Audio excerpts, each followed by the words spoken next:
নমস্কাৰ, মই নৱকুকে আপোনালোক সকলোকে স্বাগতম জনাইছোঁ আৰু এই মুহূৰ্তত দিব বিচাৰিছোঁ এটা অতিকে গুৰুত্বপূৰ্ণ খবৰ। এনআৰচিক লৈ এবাৰ গৰজি উঠিছে আমছু। এনআৰচিত নাম নহা লোকক হাত লগোৱাটো বাদেই দিব লাগিব সকলো সুবিধা।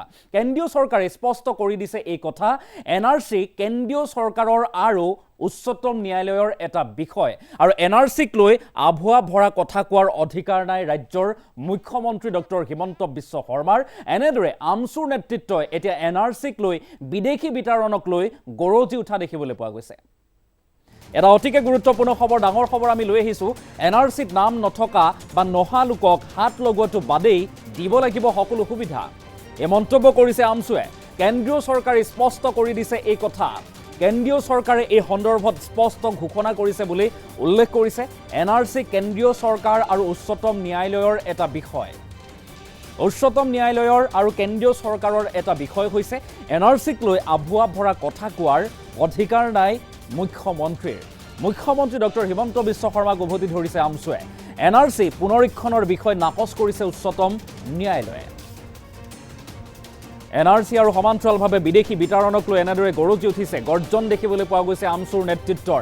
আমছুৰ সভাপতি ৰেজাউল কৰিম চৰকাৰৰ মন্তব্য আছে, আমি মন্তব্য শুনাম, কিন্তু তাৰ পূৰ্বে পুনৰবাৰ উল্লেখ কৰিছোঁ এনআৰচিত নাম নহা লোকক হাত লগোৱাটো বাদেই দিয়ক, সকলো সুবিধা দিব লাগিব বুলি উল্লেখ কৰিছে। কেন্দ্ৰীয় চৰকাৰে স্পষ্ট কৰি দিছে এই কথা। কেন্দ্ৰীয় চৰকাৰৰ তৰফৰ পৰা কোৱা হৈছে এই কথা। এনআৰচি কেন্দ্ৰীয় চৰকাৰ আৰু উচ্চতম ন্যায়ালয় সৰ্বোচ্চ ন্যায়ালয়ৰ এটা বিষয়, যি বিষয়ত মাত মাতিব নোৱাৰে মুখ্যমন্ত্ৰীয়ে। এনআৰচিক লৈ আভুৱা ভৰাৰ কথা কোৱাৰ অধিকাৰ নাই মুখ্যমন্ত্ৰী ডক্টৰ হিমন্ত বিশ্ব শৰ্মাৰ। এই ডাঙৰ মন্তব্য কৰিছে আমছুৰ নেতৃত্বই। আমছুৰ সভাপতি ৰেজাউল কৰিম চৰকাৰে এক ডাঙৰ মন্তব্য কৰিছে এই সন্দৰ্ভত। আমছুৰ নেতৃত্বই কি কৈছে, এনআৰচি আৰু বিদেশী বিতৰণক লৈ কেনেদৰে গৰজি উঠিছে আমছু, মন্তব্য আছে, আমি মন্তব্য লৈ আহিছোঁ। যিসকল মানুহৰ নাম এনআৰচিত অহাটো বাদেই, যিসকল মানুহৰ নাম এনআৰচিত অহা নাই সেইসকল মানুহক তেওঁলোকে হাত দিব নোৱাৰে। তেওঁলোকে আইনী প্ৰক্ৰিয়া, আইনী সা সুবিধা সকলোখিনি শেষ নোহোৱালৈকে তেওঁলোকে ভাৰতবৰ্ষৰ সকলো ধৰণৰ সুবিধা ভোগ কৰিব পাৰিব। কিন্তু মুখ্যমন্ত্ৰীয়ে বিদেশী প্ৰব্ৰজনকাৰী আইন আৰু নাগৰিকত্ব আইনক একাকাৰ কৰি তেওঁ এনআৰচি নামানো বুলি যি কথা কৈ আছে, তেওঁ এনআৰচিখন ভুল হৈছে বুলি কৈ আছে, বহু বিদেশী নাম অন্তৰ্ভুক্ত হৈ আছে বুলি কৈছে। এই যে তেওঁ এই কথাটো যে কৈছে, এই কথাটোত আমি তীব্ৰ বিৰোধিতা কৰিছো। কাৰণ মুখ্যমন্ত্ৰীয়ে জনা উচিত, মুখ্যমন্ত্ৰী আইনৰ ছাত্ৰ, মুখ্যমন্ত্ৰীয়ে জনা উচিত যে এনআৰচিখন হৈছে মহামান্য উচ্চতম ন্যায়ালয়ৰ নিৰীক্ষণত ভাৰত চৰকাৰৰ জৰিয়তে আৰু মানুহৰ নাগৰিকত্ব চাব পাৰে। নাগৰিকত্বৰ কথাটো আলোচনা কোনে কৰে? কেন্দ্ৰীয় চৰকাৰে। বিদেশী প্ৰব্ৰজনকাৰী কথাটো কোনে আলোচনা কৰে? ভাৰত কেন্দ্ৰীয় চৰকাৰে। ইয়াত কোনো মুখ্যমন্ত্ৰী এক্টিৰৰ বিষয় নহয়।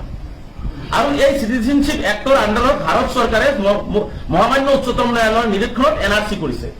ইয়াত মুখ্যমন্ত্ৰীয়ে এনআৰচি নামানো, এনআৰচিত মানুহ ভুলকে নাম আহিছে, এনআৰচিত মানুহ ভুলকে নাম সোমোৱাইছে, এইবোৰ কথা কোৱাৰ মই ভাবো যে মুখ্যমন্ত্ৰীৰ নৈতিক অধিকাৰেই ইয়াত নাই। কাৰণ মুখ্যমন্ত্ৰী ভাৰতবৰ্ষৰ foreign affairs minister, home minister বা ভাৰত চৰকাৰৰ যি নিৰ্দেশত এনআৰচি হৈছে, যি ধৰণে তেওঁলোকে চাইছে, সুপ্ৰিম কোৰ্টে চাইছে, সেই বিষয়ত মুখ্যমন্ত্ৰী হস্তক্ষেপ কৰিব নোৱাৰে। কিন্তু মুখ্যমন্ত্ৰীয়ে অসমৰ ৰাইজক আভুৱা ভৰি এইবিলাক কথা তেওঁলোকে হস্তক্ষেপ কৰিব বিচাৰিছে। আৰু আটাইতকৈ ডাঙৰ কথা যে মুখ্যমন্ত্ৰীয়ে সেই কথাখিনি বিধানসভাৰ মজিয়াত ভুল পথে ব্যাখ্যা কৰিছে। আজি নাজানো অসমৰ সংখ্যালঘু বিধায়কসকলে কিয় এইটো সজৰে উত্থাপন নকৰিল। আমি সেই ঠাইত থাকিলে অন্তত প্ৰিভিলেজ মোচন আমি আনিলো সেই মুখ্যমন্ত্ৰীৰ বিৰুদ্ধে। মুখ্যমন্ত্ৰীয়ে কেতিয়াও পবিত্ৰ অসম বিধানসভাৰ মজিয়াত মিছা কথাৰ আশ্ৰয় ল'ব নোৱাৰে। গতিকে এই কথাটো আমি সেইকাৰণে স্পষ্ট কৰিছো। লগতে আৰু এটা কথা মই কৈছো যে ভাৰত চৰকাৰৰ যেতিয়া এই এনআৰচি কমপ্লিট হৈ গ'ল, ড্ৰাফ্ট ওলাই গ'ল, ড্ৰাফ্ট ওলাই যোৱাৰ পিছত ভাৰত চৰকাৰ আৰু মানে অসম চৰকাৰে ৰিভেৰিফিকেশ্যনৰ কথাটো কৈছে। ৰিভেৰিফিকেশ্যন হ'ব লাগে আৰু ইতিমধ্যে এইটো সুপ্ৰিম কোৰ্টে নাকচ কৰিছে। ৰিভেৰিফিকেশ্যনৰ কথাটো আহিলেহেঁতেন কেতিয়া, যে ৰুল 4ত যেতিয়া এই কথাটো আহিলেহেঁতেন যে এনআৰচিৰ ফাইনেল ড্ৰাফ্টটো ওলোৱাৰ আগত, সেইটো ইতিমধ্যে তেওঁলোকে ৰিভেৰিফিকেশ্যন কৰি কাক কাটিব লাগে, কাক সোমাব লাগে ইতিমধ্যে কৰিছে। গতিকে ফাইনেল ড্ৰাফ্ট ওলাই যোৱাৰ পিছত ৰিভেৰিফিকেশ্যনৰ কথাটো আহিবই নোৱাৰে। ইতিমধ্যে সুপ্ৰিম কোৰ্টে সেইখিনি কথা অৱগত কৰাইছে, কেন্দ্ৰীয় চৰকাৰে সেইখিনি মানি লৈছে। আৰু এতিয়া মই স্পষ্ট কৰিব বিচাৰিছো যে যিসকল বিদেশী আইন বা 1950 চনৰ ইমিগ্ৰেণ্টছ এক্টৰ জৰিয়তে তেওঁলোকৰ এনআৰচিৰ পৰা নাম বাদ পৰা বা এনআৰচিৰ পৰা নাম খাৰিজ কৰাৰ ক্ষেত্ৰত মুখ্যমন্ত্ৰীয়ে যিটো কথা কৈছে এইটো সম্পূৰ্ণ অবৈধ।